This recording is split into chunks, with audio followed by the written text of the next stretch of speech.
see like the one or two really important things that I need to do. And then they just kind of turn into the focal points for like that season of my life. So if, the business has a certain challenge, then I kind of become like maniacally obsessed with the thing. And like, I'm just really, really, really, really looking for making that thing happen. And I just don't stop doing that. And then that'll lead me to do different things. So it's not like I'm like, oh, I need to optimize for some structure. It's more so like I need to do whatever the fuck I need to do to get whatever I need to get done. And then, whatever that leads me to from like a structure standpoint or a habit standpoint in that period of time is what that leads me. Welcome to the Good Seed Podcast. I'm Allie. And I'm Rachel.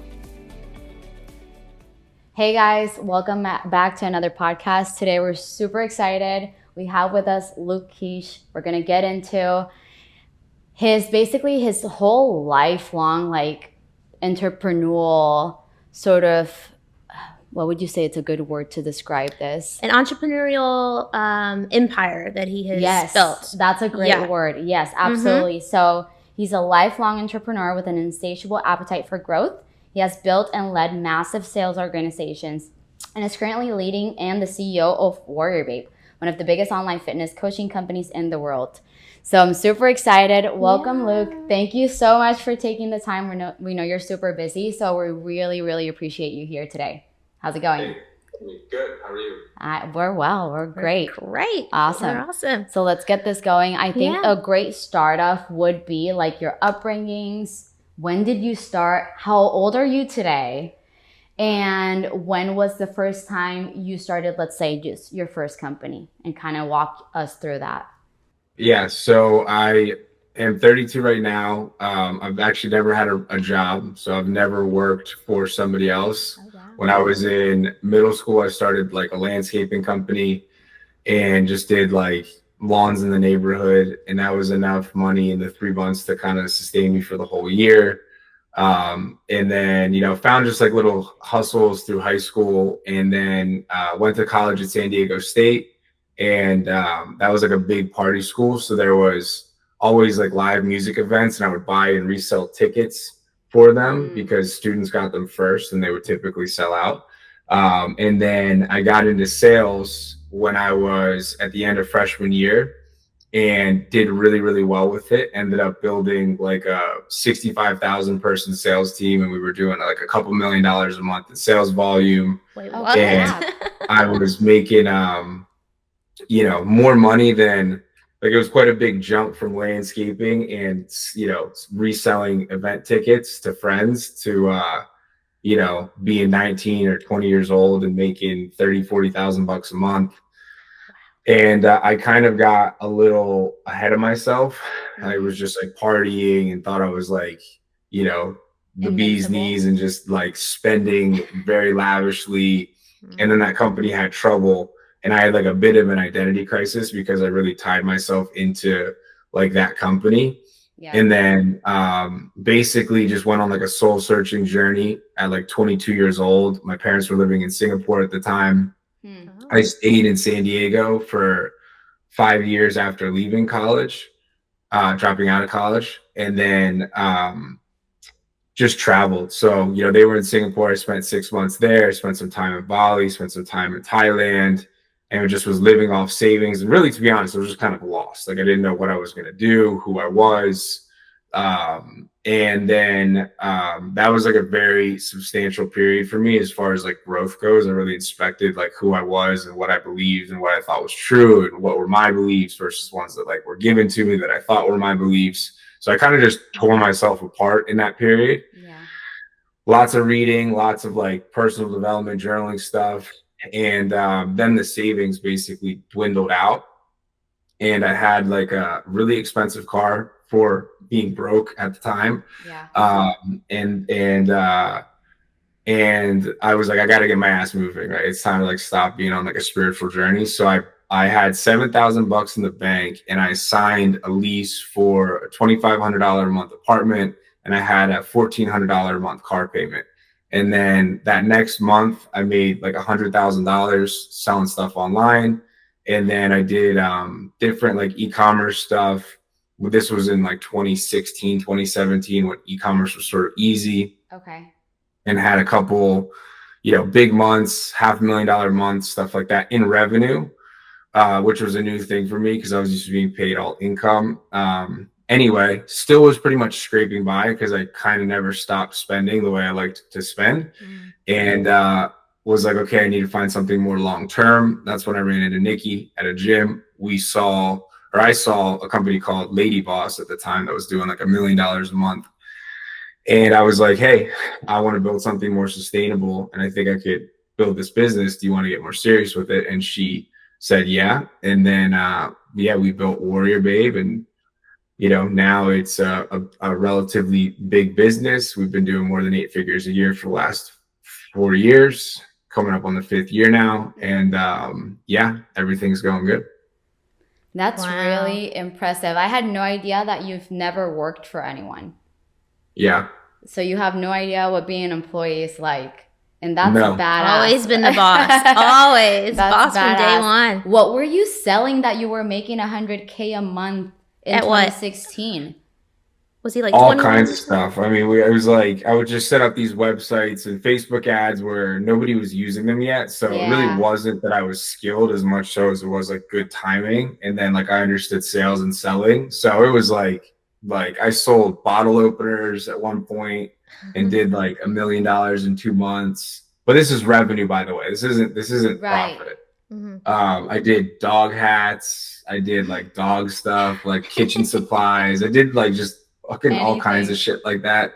And it was like just really unfulfilling, basically. I was just like finding stuff, having to continually do it.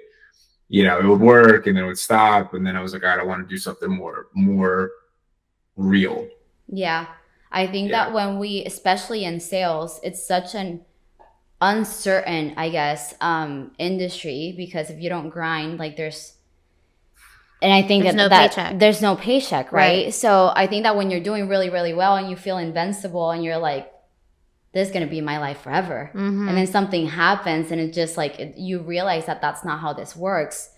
Would you say that the uncertainty of everything that you've done in the past in sales got you to now a place where you're building something and you want to work on the foundation of it, which is Warrior Babe?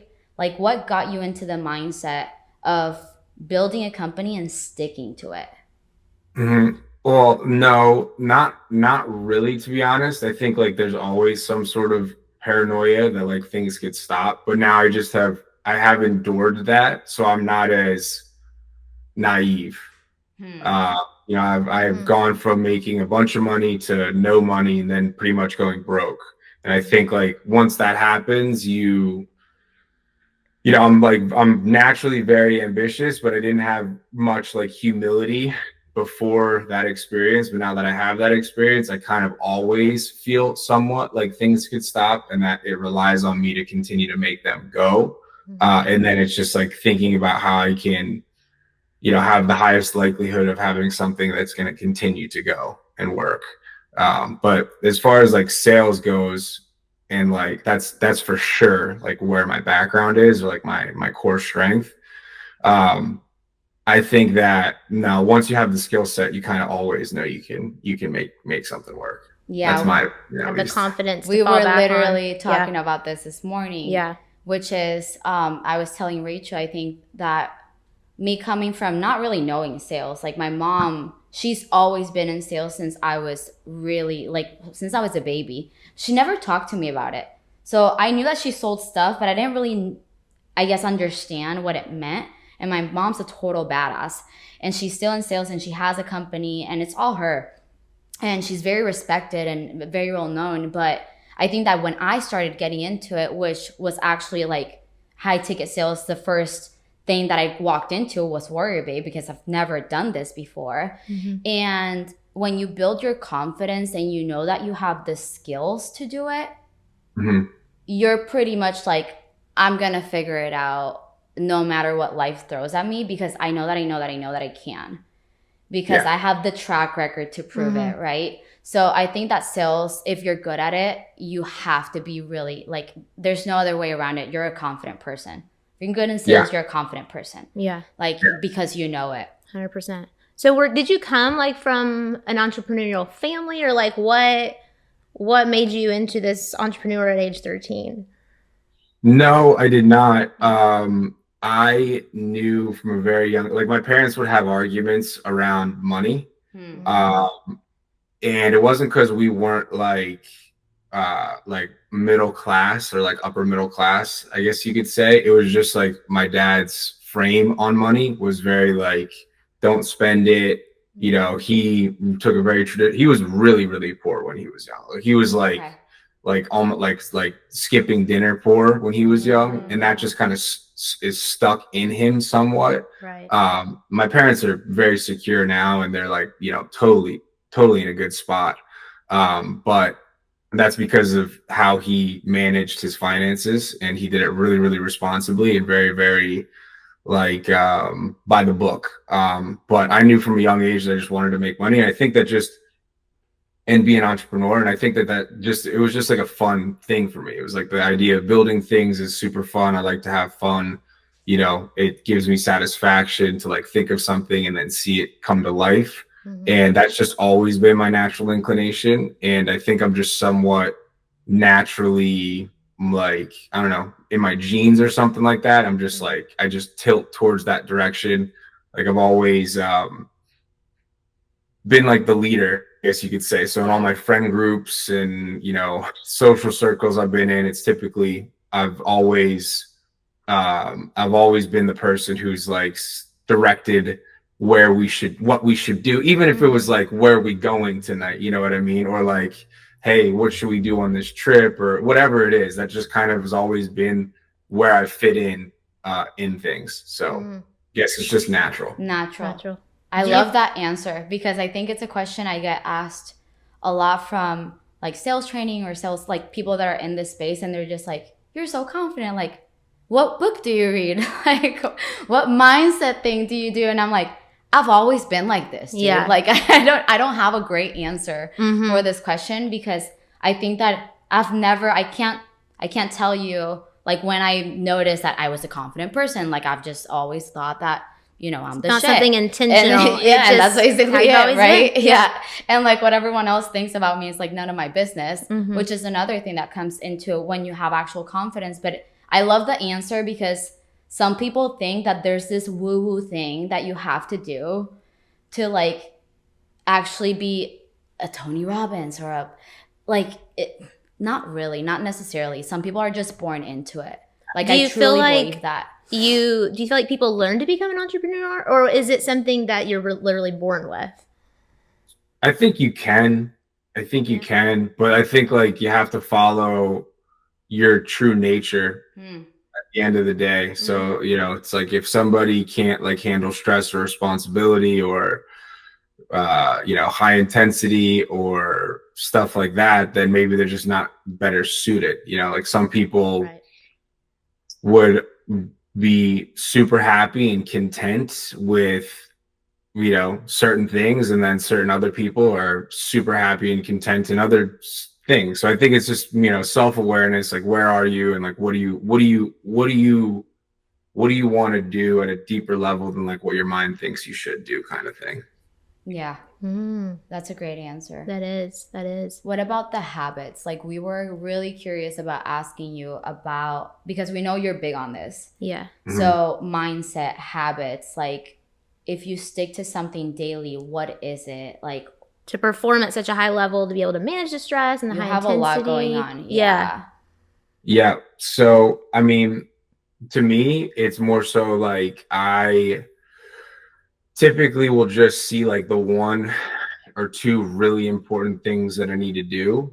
And then they just kind of turn into the focal points for like that season of my life. So if, you know, the business has a certain challenge, then I kind of become like maniacally obsessed with the thing. Yeah.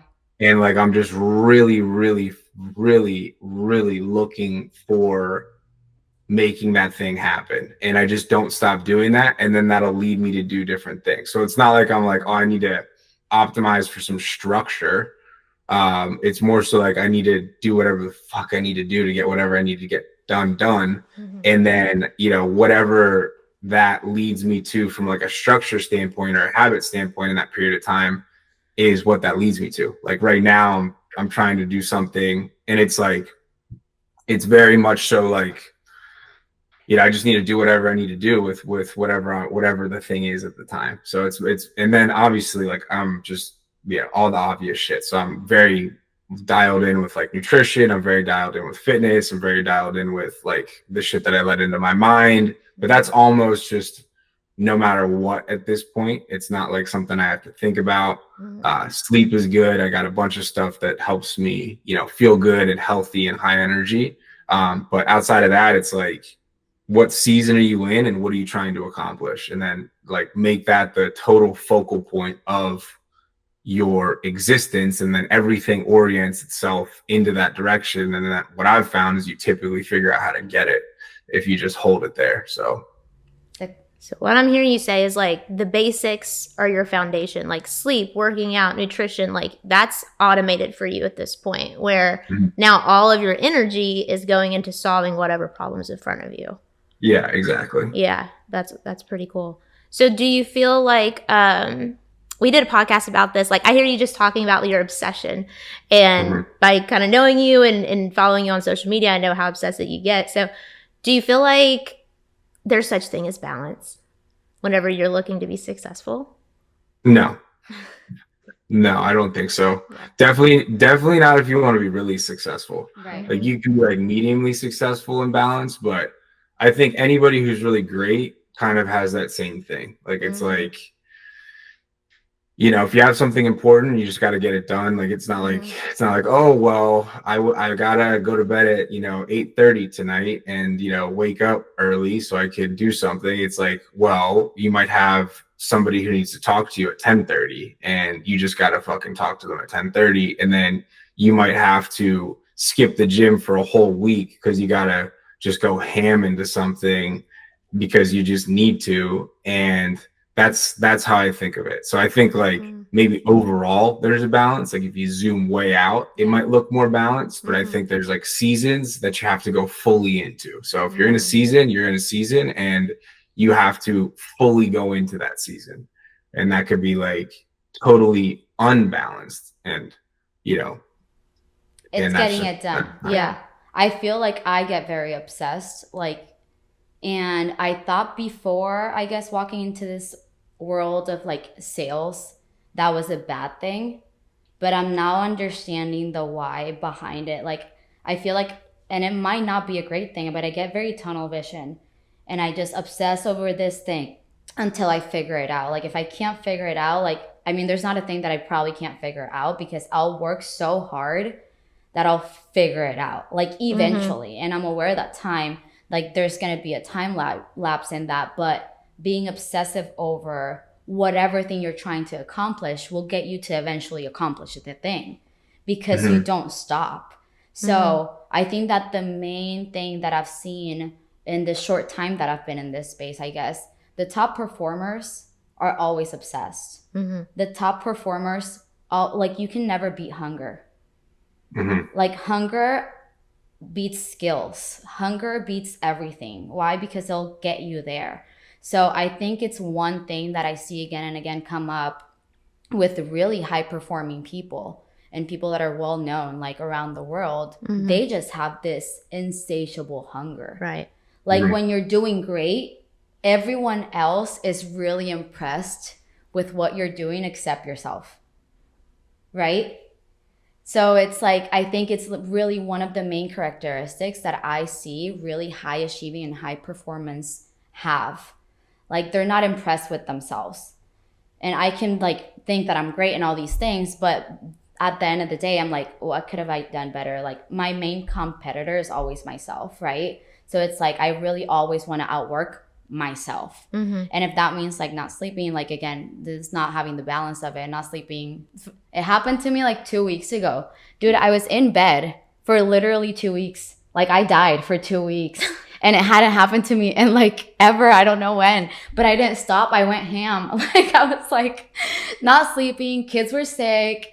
So not sleeping because of them. I got sick and I was like, screw it, I'm gonna keep working. So I was 105 fever, taking calls in my bed with the fever of 105. She's a nut. For That might be like more 5 intense. days That might be straight. more intense to me. Yeah, so for I like probably 5 would days off. straight. And then I go to the hospital and then they feed my delusion because she was like, well, no, you can't faint from having a 105 fever. Like my mom was like, you're gonna like faint and no one's gonna be in the house with you. I'm also diabetic and like type 1. I've been diabetic my whole life. And I go to the hospital and she feeds my delusion. She's like, oh no, you're good. You're probably going to start like rambling about random stuff if you get to like 106, but like nothing, like you're not going to die. And I was like, oh, okay. Like no worries. So I went back home, did the same thing. And your body really does shut down when you push it to that point. But I know no other way to do this. Like I think because of my hunger and obsessive, I guess mentality towards that. So has that ever happened to you, like physically, just like a shutdown because of the amount of work you put in? Yeah, it happens sure. to every It happens to me a lot too. Overachiever. Yeah, I'm trying to get it under control. Yeah. Does it still happen to you, or is that like something that happened in the early days and you learned how to work around that?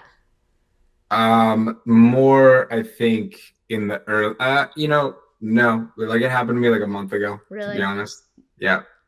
I mean, it's like if there's a very high stress or high pressure situation, you just got to deal with it. So, does it happen very often? No, I don't think so. Yeah. But sometimes it happens. And then that's just like, hey, your body's like, you need to just chill for a second. And then I'm going to make you chill. Yeah. Yeah. And then you start all over again. Yeah, absolutely. If you had, and I know we're running here short on time, but I'll ask you the second to last question. If anyone out there right now that, let's say, is good in sales and they're doing decent enough and they've always wondered, like, I really have this drive in me, this fire in me to create something and build a company, and they have no idea where to start. From your knowledge today, what do you think is the one advice I guess you could give them so they can just start?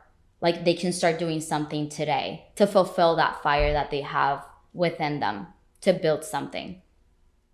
I think everything is sales. So, business is people, and then good business is good people moving in the same direction. And then that happens when somebody's basically got a vision for something and then is selling the vision, right? And then selling everybody on their job roles, and then selling, the future that the person's going to have to them in their job role, in your vision. So it really is all sales. It's like you're constantly selling people on ideas and concepts and ways to be, and, whatever it is, it's really a lot of it is sales. So I would say number one is realize it's really not much different, whether you're trying to sell somebody on an idea or you're trying to sell somebody a product. Typically you're making the same things happen.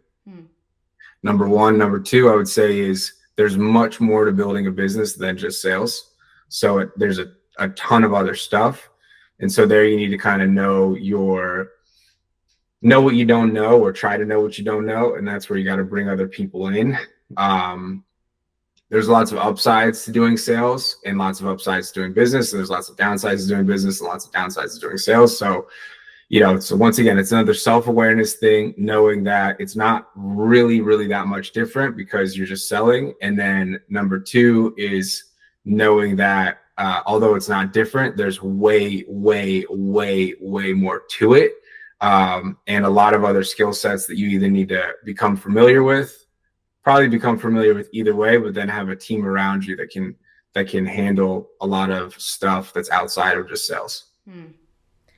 I kind of have a follow-up question to that. So listening to your background, like you've bounced around from a lot of different like industries and a lot of different products. Like how important do you think like passion, or follow your passion, or do what you love? Like how important do you feel like that is to maybe choosing what business to start? Or is that something to think about? I think that I'm the best person. Like my passion is business. So it's not as easy of a question for me to answer. Like it's like if, my passion is business. So how I think of it is like, and then what Warren Buffett says is he's like sell what other people want, right? Like not what you want, right? It's just like business 101 is like people need to want something. And if you're just trying to keep it within your passions and wants, I think you're pretty limited. But there definitely is a lot to it. Like you need to feel fulfilled by what you're doing.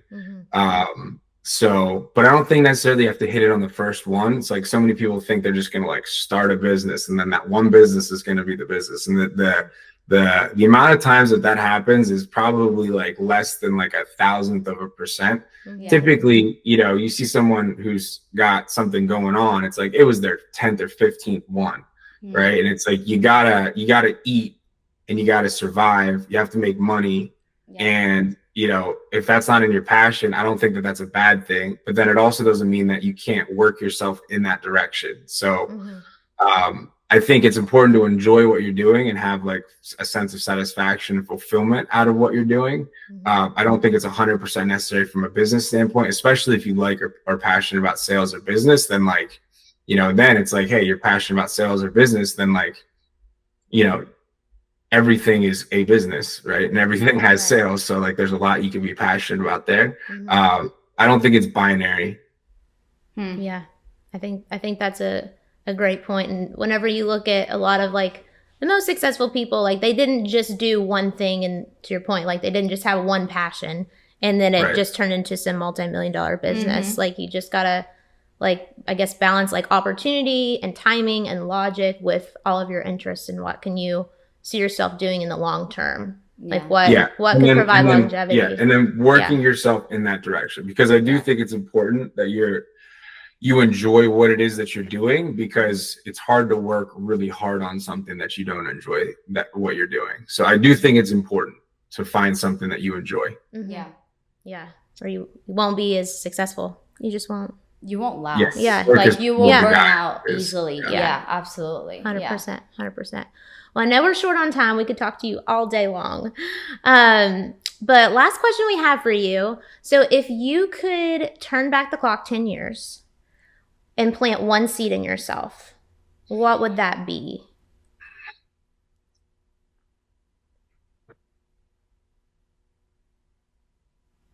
If I could turn back the clock 10 years and plant one seed in myself, that would make the biggest impact on your life today.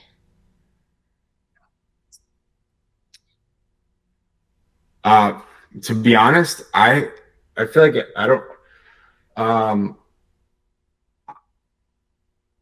I wouldn't change too much, to be honest. I don't know if that's a cop-out answer.